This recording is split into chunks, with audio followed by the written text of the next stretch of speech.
I'll make history. Come make we live up and prove them wrong. And now every youth I got gun man.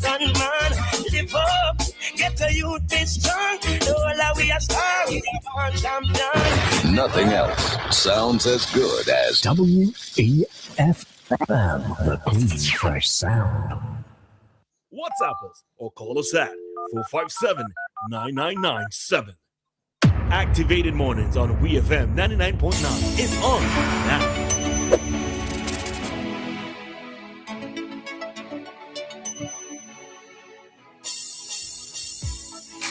And we are back with you for another segment on our Activated Mornings program. It is 7:45, quickly approaching 7:46, and it's time for us to get our commentary from Lyf. Morning, Sleepy Face. Good morning. Good morning. I'm hearing you. You're not hearing me? Oh, Lord. Okay. It's probably our end. Give me 1 second. Yeah, I don't.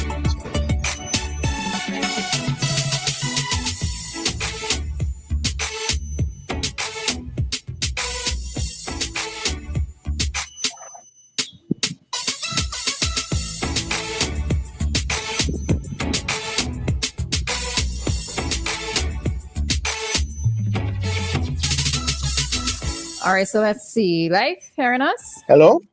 Yeah, I'm hearing you. You're not hearing me? We still not hearing you. All right, let me see if this thing will kick in just now. Just to note that the online streaming platform is back up. So those of you who listen to us through online radio, it is back up. All right, so Lyf is going to come back in a moment. So yes, just bear with us a little bit there, folks.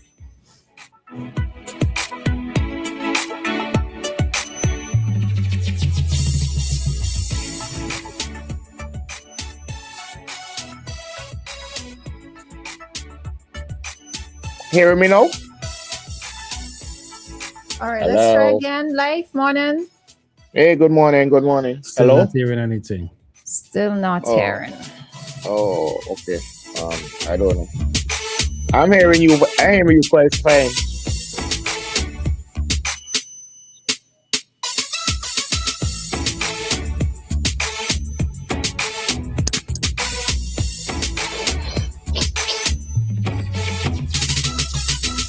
Lyf? Yeah, I'm here. All right, we're hearing you now. Cooking with gas. Okay, good. Okay, all right. Welcome back to the show. It's been a nice weekend. How are you? Not as happy as you, clearly, because your face is all over it. No, my eyes, light sensitive, so sometimes they look like that when the light hits them. And this is not a result of a very good weekend, right? No. My eyes are light sensitive. So Lyf, you good? Yeah, I'm good. I'm good. You're good? You are drinking on Friday. I actually told somebody yesterday, I say, next Friday is gonna be one of the most amazing weekends ever in St. Vincent. You get it? It's gonna be a lot of action next Friday, Saturday, Sunday, and then I was jokingly saying the next week coming up, everybody is gonna be don't have no money again. Yeah. Everybody. This weekend is gonna seem like another VAT-free day. Yeah, definitely. It's gonna be very nice. It's gonna be very interesting. If you have anything to do in town, do it next week. Because the traffic is gonna be crazy. A lot of stuff is gonna be happening. I think the supermarket's gonna be filled with people. The stores, the whole of Kingston is gonna be serious traffic. As Lisa mentioned, this is a good time to put some stuff on sale. Yeah, definitely. Now the tricky sale them with something cost 5,000 last week, and it's a 15% off, and it costs 5,500, and them kind of sales. Yeah. we know businesses do that, but yeah, a lot of people looking forward to that. But the debate still rages on, right? People are saying that it wasn't a salary bonus that was promised. It was a bonus salary. So some people still pretty kind of upset about that, to be honest, right? Mm-hmm. It still is a big discussion still on social media over what actually was said or whatever. I no, I don't have a problem with it. At least people getting that, you know what I mean? And it would be very, very good for some people. Some people really appreciate it and look forward to that, right? But okay, social media, as we all know, has created some has given a platform to people to say anything they feel like these days, right? So I was looking at one of them village interviews that people like to do where they put the camera on someone and they ask questions. And this one was from the community of Northwind, what I was looking at, right? And there was this youngster, popular youngster in the area. And but the reason just was totally beyond me, and it was just, I don't know if you saw it, Roleza. I'm not sure. Yeah, the reason is so full of hate and violent and violent was crazy. So basically, what the guy was saying, voting a young boy who was using some curse words about voting. No, not that one, not that one. No, okay. that one is that one was yeah, I saw that one. I saw that one too. It seems like if the youngster was from Beckway and he couldn't be more than 8 or 9, you know what I mean? And he was actually doing. Our sister Jean would have done back in our day. Wash out him up with soap. Yeah, right. Yeah, people and the people around were actually encouraging him for the ignorance, right? But that is the thing I was gonna ask about. The person who was interviewing the youngster. Yeah. And not just interviewing and posting. I think that is what it is for me. Yeah. Yeah, it's trending now, and So anyways, so this village, these villagers were in like a shop area or something, and one of them was asking one some questions, and he basically said, since November 27th, I can't get a job. I voted for the Democratic Party, and I can't get a job. And it seems like if I vote for bonus for Labour people, why is it that 80% of Labour people in this country still working? The government should have made sure that at least 70% of the NDP people in jobs so that they could get the bonus. And it seemed like if I voted for bonus for Labour people, and I had said up to now I can't get a job. No. Election was November 27th. The government just even put out the budget yet, right?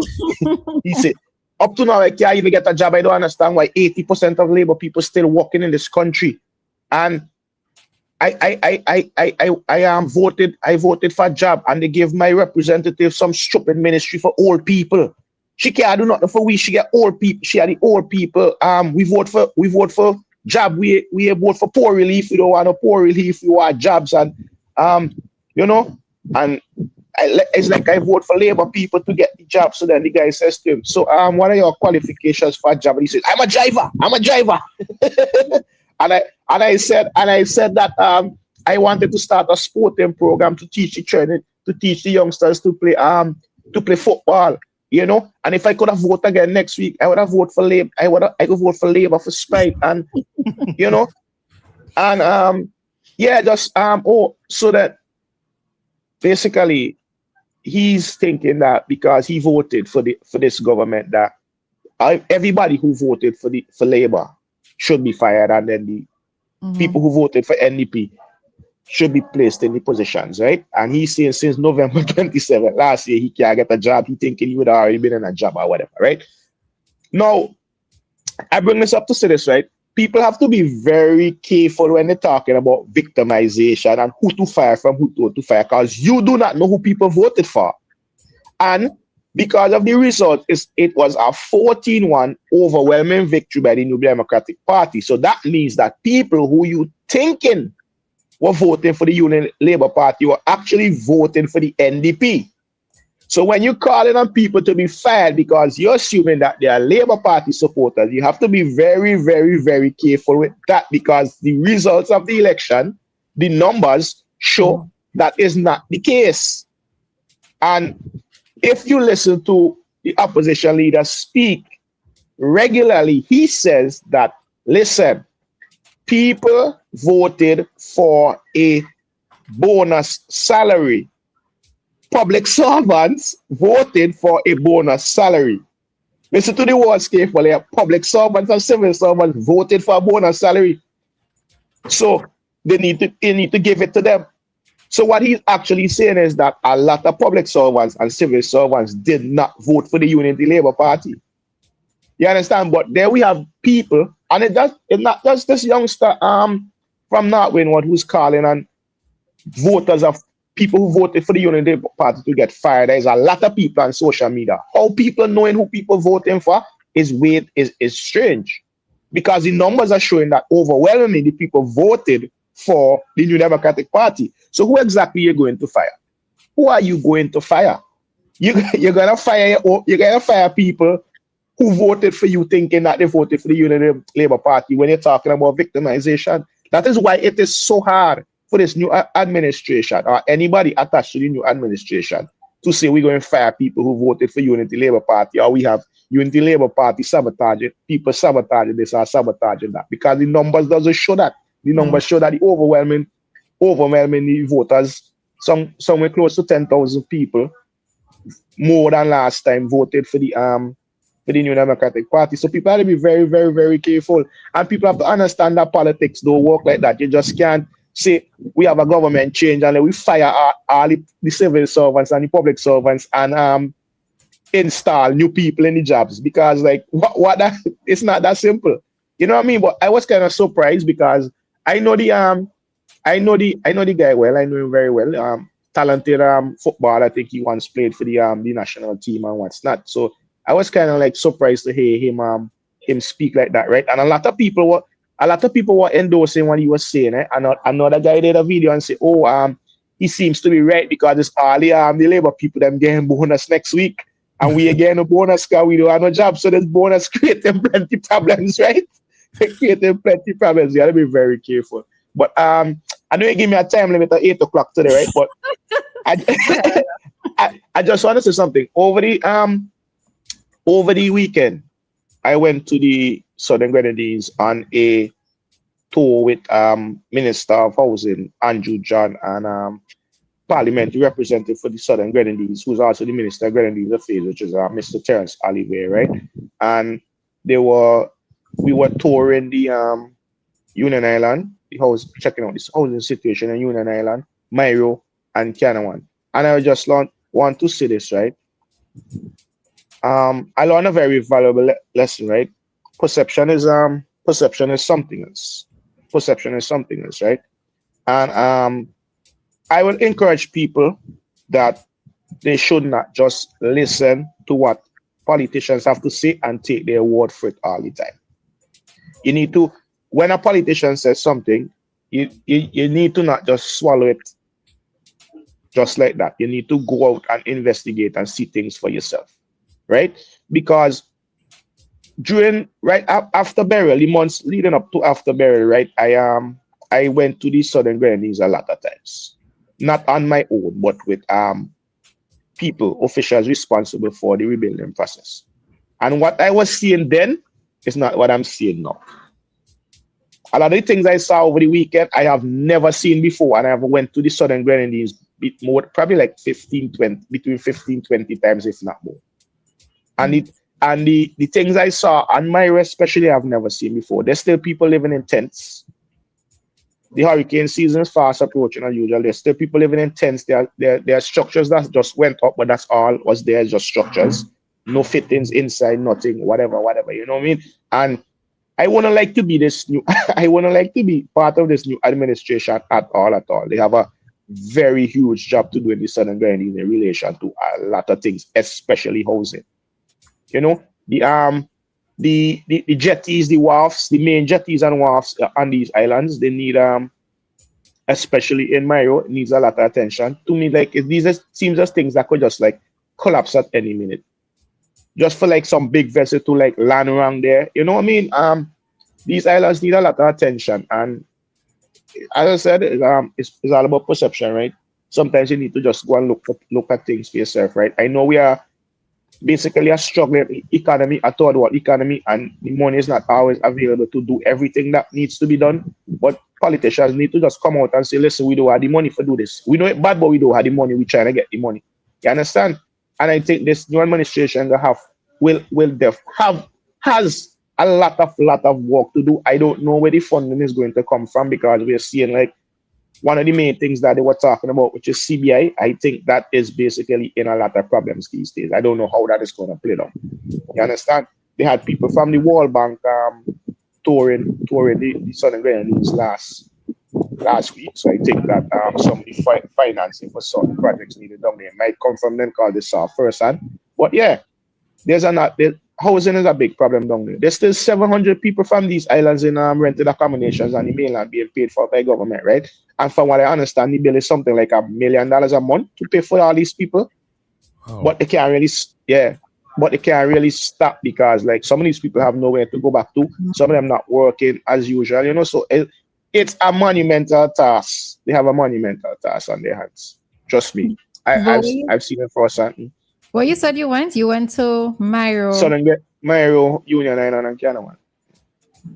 The best stuff is Canawan. Canawan is better. That's what I'm wondering. Yeah. What about Myro? Myro, there's a lot of unfinished houses, partially built houses on Myro itself. A lot. So which probably means that in the case of Myro, persons are going to have to finance them themselves. The reason why I ask is because waste, the monies that we got from waste, the gentleman, multimillionaire. Ian Waste, multi-billionaire. Oh, billion. Okay, B with a had B. All right, billionaire with a had B. I'm curious as to know where it is that money went to in terms of what exactly did it do? What did it accomplish? I think a lot. Look, Canawan is fairly good. There are quite a few houses there are several houses on Canawan that need help, but it's not. Canawan is the best off because that was his original base, right? His original base was Canawan, but I understand that since he was criticized for endorsing the Unity Labour Party during the election, he hasn't really been around much. Like I think he took offense to the way that people treated him for endorsing the ULP, although all the work that he did, right? I can say a lot of basically, right, on Union roofs went on to houses, but that's basically probably it. A roof alone does not make a house. Roofs went on to houses, a lot of roofs went on to houses. We don't know, roofing is very expensive. But like a lot of the houses need doors, a lot of the houses need windows and fittings inside or whatever to make them completely a home. So some of them are still uninhabitable, basically. But yeah, there's a lot of work still to be done in the Southern Grenadines in relation to housing. And some of these people, we have to be realistic, just can't help themselves. They want to be able to build back a house. There are several other issues too. There are homes that were rented, that were destroyed, that the owners not going to let people come back into, basically. It's like a situation where you probably was renting a home for years and you wanted the people out, but because of the laws, you can't get them out. So now you have a reason to get them out. So some people just would not be able to go back to these rented accommodations. Some of them, the government can't really touch them because there are family disputes, like who own the land, because obviously you have to have a clear indication of who owns the land before you build back something on it. And some people can't come to that. And some of the people are overseas, they can't be reached. Some are overseas, they don't care about building back the home because they don't want anybody in it. You know what I mean? So yeah, we have some of these problems. We have issues with now people who have to get full homes.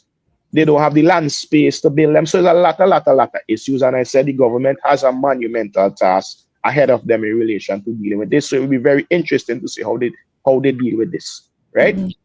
Yeah. So what's also interesting is another point as well too is that some of these properties, it would have taken years for them to build and add on and to get them doing which they wanted to. If you have gotten to the age of 55, you don't have that time to play with, you know. So exactly. all these type of issues that we have to look at, but it's you know, and with that, you know, I keep wondering in like 10 years time, what the landscape or the human landscape would be like in the Grenadines, in that persons have relocated, persons have been displaced, you know. What makes the Grenadines in terms of the human element? Would that still be there? Would that togetherness still be there? You know? I can answer that for you, right? There are a lot of people who came from the Grenadines who don't want to go back, right? But there are people who never left despite what they were going through. These communities are filled with people who are very community oriented and who love those islands and would never leave. You have people like Lesroy. I don't know. Lesroy is a very popular guy in Union. Lesroy never left. Sergeant, I think. You know what I mean? Yeah. There's this guy on my road, John Roach. He says he listens to the program. Okay, so basically, shout out to the people, the Grenadines, and I hope the government has is ready for the monumental task of actually getting people back where they need to be down there, right? And for the youngster from Northwind, what hold on, I think you can get that job, but I don't think that your disrespect that was shown to the representative who you voted for would help you much. Or your attitude will help you much in life, because I think you really disrespected the representative, right? And you disrespected the elderly people from the area too. So, I just want to phrase it in one way in terms of what you said. It's a lack of maturity, and I would just leave it at that. Leave it at that. Yeah. All right. So, Lyf, we thank you for your commentary today. We're on you, but you know why. no, but Roleza, everybody could see what you do, so everybody, you wasn't hiding. All right. Bye, Lyf. All right. Take it easy. You too. Have a good one.